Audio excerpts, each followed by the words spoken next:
പ്രണയിക്കാൻ ആഗ്രഹിക്കുന്നവരാണോ നിങ്ങൾ? അതോ പ്രണയിച്ചുകൊണ്ടിരിക്കുന്നവരാണോ? അതും അല്ലെങ്കിൽ പണ്ടത്തെ ഒരു പ്രണയം തുറന്നു പറയാൻ പറ്റാതെ ഇപ്പോഴും മനസ്സൊരു വിങ്ങലായിട്ട് കൊണ്ടു നടക്കുന്ന ആൾക്കാരാണോ? I love you, Anisha.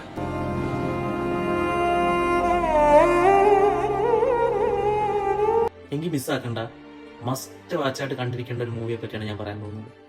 ഇപ്പൊ 2025 റിലീസ് ചെയ്ത ഒരു മൂവിയാണ്. നല്ല കിടിലൻ കാസ്റ്റിംഗും ഒക്കെ ആയിട്ട് നല്ലൊരു ബ്യൂട്ടിഫുൾ മൂവിയാണ്.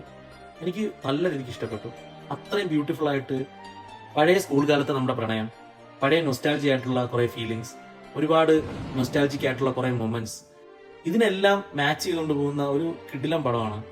നമ്മളിൽ പലർക്കും കാണും നമ്മൾ തുറന്നു പറയാത്തൊരു പ്രണയം, അന്ന് ആ പേടി കാരണം മറച്ചു വെച്ച, അല്ലെങ്കിൽ ധൈര്യമില്ലാതെ നമ്മൾ മറച്ചു വെച്ച ഒരു പ്രണയം. അവരൊക്കെ ഇപ്പൊ കണ്ടിരുന്നെങ്കിൽ നമുക്ക് സംസാരിക്കാമായിരുന്നു, അല്ലെങ്കിൽ ഇപ്പോൾ നമുക്ക് ആ പഴയ പ്രണയം നമുക്ക് തുറന്നു പറയാമായിരുന്നു, ആ മനസ്സിനൊരു ആശ്വാസം കിട്ടാനായിട്ട് പറയാമായിരുന്നു എന്നൊക്കെ തോന്നുന്നവരാണെങ്കിൽ എന്തായാലും ഈ മൂവി ഒന്ന് കണ്ടിരിക്കുക. ഇതിൽ മെയിൻ ലീഡായിട്ട് അഭിനയിച്ചിട്ടുള്ളത് അഭിഷാൻ, പിന്നെ അനശ്വര. അഭിഷാൻ എന്ന് പറയുന്നത് നമ്മുടെ ടൂറിസ്റ്റ് ഫാമിലി എന്ന ഗംഭീര പടം റൈറ്റ് ചെയ്ത് ഡയറക്റ്റ് ചെയ്ത പുള്ളിയാണ്. അതിൽ തന്നെ ഒരു ചെറിയ സീൻ ഉണ്ടായിരുന്നു, ഗംഭീര ആക്ടിങ് ആയിരുന്നു. ആ ചെറിയ സീൻ തന്നെ പുള്ളിക്കാർ അത്രയും കിടിലമായിട്ട് ആക്ട് ചെയ്ത് വെച്ചിട്ടുണ്ട്, നമ്മുടെ മനസ്സിൽ തങ്ങുന്ന രീതിക്ക് അത് ആക്ട് ചെയ്ത് വെച്ചിട്ടുണ്ട്. അപ്പൊ അദ്ദേഹം മെയിൻ ലീഡായിട്ട് വരുന്ന ഒരു മൂവി എന്ന് പറയുമ്പോൾ അത്രയും ഒരു പ്രതീക്ഷ തന്നെ ഉണ്ടായിരുന്നു. അടിപൊളിയായിട്ട് ആ ക്യാരക്ടർ ക്യാരി ചെയ്ത് പോയിട്ടുണ്ട്. ഒരു പ്ലസ് ടു കാരൻ പഴയ കാലത്തെ സ്കൂൾ കാലം കാണിക്കുമ്പോഴാണെങ്കിലും ഇപ്പോഴത്തെ റീസെന്റ് ഉള്ള കാണിക്കുമ്പോഴാണെങ്കിലും ആ ഒരു ഇമോഷൻ ആണെങ്കിലും ആ സമയത്തുള്ള ഓരോ ഫീലിങ്സും കാര്യങ്ങളും ആ എക്സ്പ്രഷൻസ് ആണെങ്കിലും ഡയലോഗ്സ് ആണെങ്കിലും എല്ലാം ഗംഭീരമായിട്ട് ചെയ്തിട്ടുണ്ട്. നല്ല കിടിലൊരു ബ്രില്യന്റ് ആക്ടറാണ് പുള്ളി. പിന്നെ അനശ്വര, ആ ക്യാരക്ടർ നല്ല രീതിക്ക് തന്നെ കൊണ്ടുപോയിട്ടുണ്ട്. തുടക്കം തൊട്ടേ നമ്മുടെ ഒരു ഫേസിലൊരു ചിരി നിലനിർത്താൻ ആ സിനിമയ്ക്ക് കഴിഞ്ഞു. അങ്ങനെ ഒരുപാട് ചെറിയ ചെറിയ മൊമെന്റ്സ് ഉണ്ടായിരുന്നു.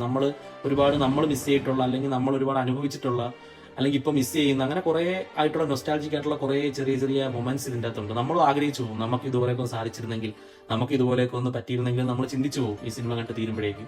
ഒരു ചെറിയ മൂവിയെ ഇത്രയും ബ്യൂട്ടിഫുൾ ആക്കി ചെയ്തു വെച്ചിട്ടുണ്ട്. നല്ലൊരു കിടിലം പടമാണ്.